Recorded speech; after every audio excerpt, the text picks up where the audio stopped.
Hello students, here's a video guide for the America's Greatest Challenges research. It's an argument, and as always you will find what you need in the content folders under research for this one. It's right here, America's Greatest Challenges. So let's take a look at that real quickly. You're going to discuss 3 of the challenges that we face as a nation today. You can use anything that you've used in class or any other resources from reliable websites like procon.org or the New York Times.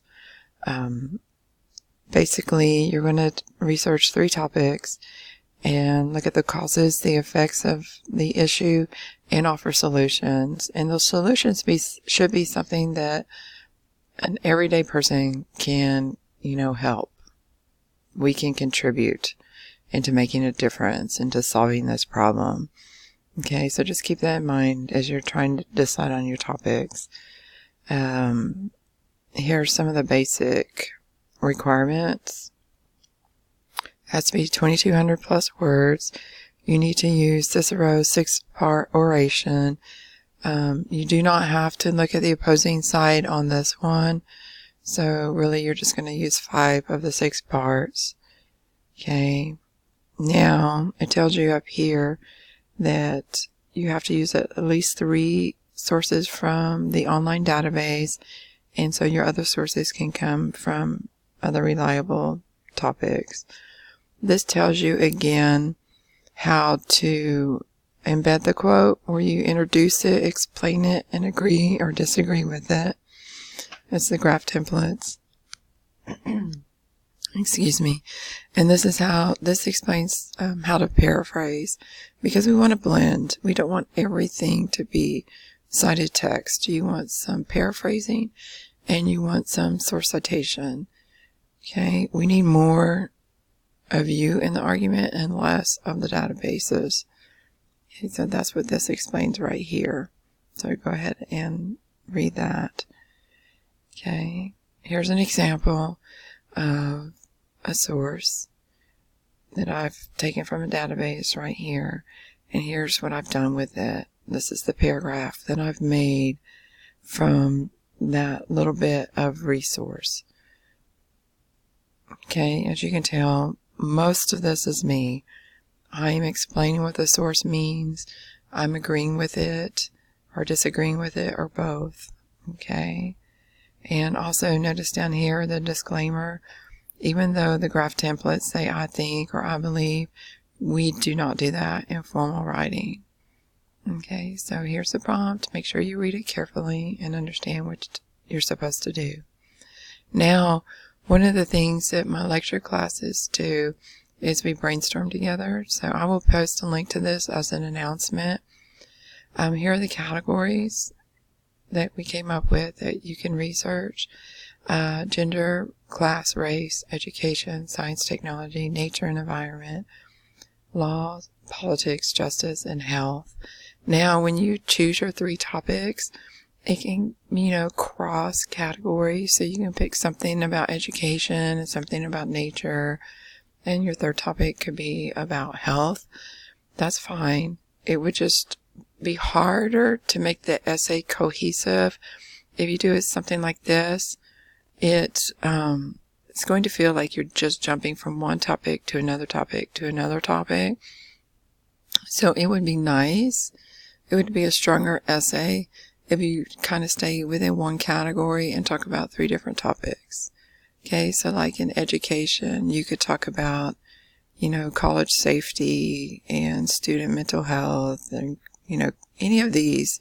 But again, it has to be something that individuals can do. So you're going to have to research, what can one person or a group of people do about, school safety? Can they create some kind of program? Can they just be more aware, pay attention to what's going on in the school? Say something. Okay, so just keep that in mind as you're deciding on your topic. Okay, the other thing you need to know how to do, which you should know how to do by now, is find your sources. So again, I would start here, search for articles in the database, and for this assignment, Opposing Viewpoints would be a pretty reliable source. It has, it's like procon.org, and so it has 2 different points of views, different kinds of sources, where it has articles, database, facts, statistics, and so it might be a helpful source. And what's nice, you can browse issues. So if you go down here, the issues are already organized for you on different topics: society and culture, health and medicine. So if I wanted to start here, I could do this. I might focus on, if I were going to do something like this, I might focus on teen health, since I teach at a high school. Or, if I were a young person, I would maybe try to focus on a topic that's related to my career plans. Okay, and so start doing your research and narrow it down. What's nice about this kind of essay, instead of investing so much time, on all 2,200 words on one topic, you can narrow your topic down to something not quite so broad. So, for example, let's say I want to focus on depression. I could focus on teen depression, where I'm taking my research and narrowing it down to a smaller group, and that will narrow down my resources, and it would also help me kind of connect my topics together, because I could talk about teen issues, teen depression or mental health, and then I could talk about teen physical health, like obesity, and teen, isolation, with technology, if I felt like that was a problem. The key is, how can one person make a difference? How can I help with that? Okay. And so just keep that in mind. And also, again, you may want to use Noodle Tools. It will help you organize your sources. And so when you have to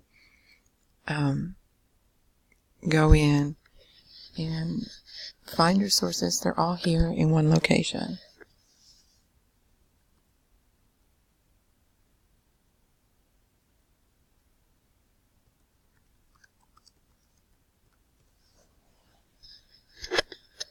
Let me show you my America's Greatest Challenges. See, I have this.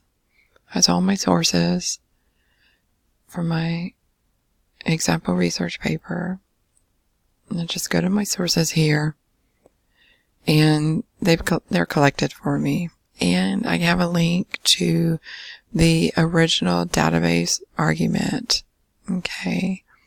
Plus, when I'm done with my research, I can just export it to a Word doc or to my Google Drive and attach it to my essay. And see what's nice about it. It organizes it, formats it correctly. I don't have to do any of the hard work. It's done for me. Now, one other thing that I would like to share with you is the first assignment for this is the outline. And so if you look at the prompt again, the outline is here for you. It's the last page, or last few pages rather. There's Cicero. Again, you don't have to look at the opposing side. And here's my outline. All you need is your thesis statement, and then you organize your evidence. Once you have your evidence organized, writing the essay will be a piece of cake. It really will. You just take your outline and you convert it into your essay by adding your insight. So the outline is a skeleton.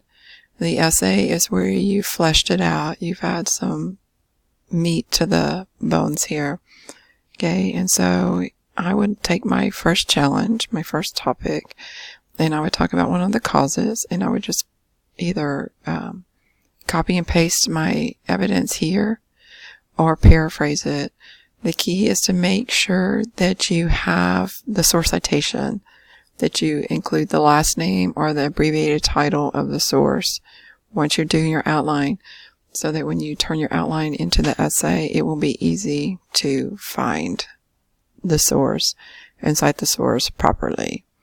Okay, so the outline is basically just deciding on your thesis statement, writing down your claim right here, and then this would be your first topic. It would be in a complete sentence, and then you would pitch your evidence, like what are one of the causes for childhood obesity, and I would get my research and I would just copy and paste it here.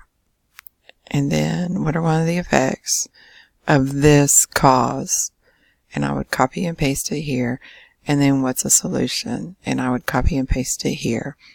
I would go ahead and just copy and paste everything here for now, and then I could either paraphrase it now or I could paraphrase it later, some of the sources, when I'm working on my essay.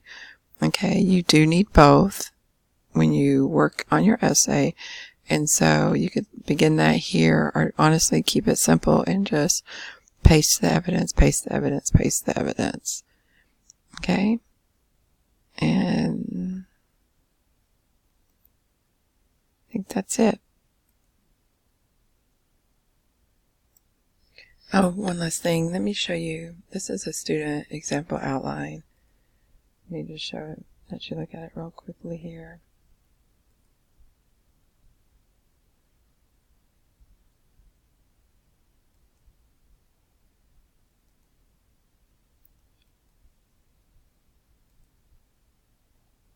Here we go.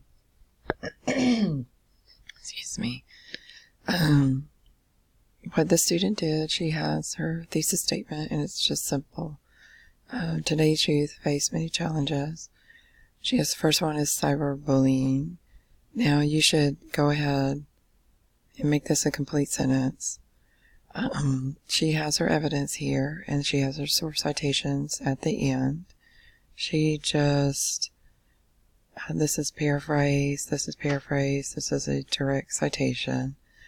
She has her second piece of evidence in her sources. She has her third topic and her 3 pieces of evidence. And then she wrote a concluding paragraph. Now, the only problem is her works cited page isn't formatted correctly. Like this should be over here, and then that should be tabbed over. This is the only problem with this. Okay. It should look like this for each source, and then it should also be alphabetized. Other than that, it's a nice little job for the outline, and then it'll be really easy for her to take this outline right here and convert it into an essay. And look, just from the outline alone, I know that this is including the works cited page, but it's already 900 words. And so once you add the intro, once you introduce the quotations, explain the quotations, agree with the evidence, disagree with the evidence, add the transitional phrases, this will turn into a solid essay very easily. Okay? I hope this helps. Take care.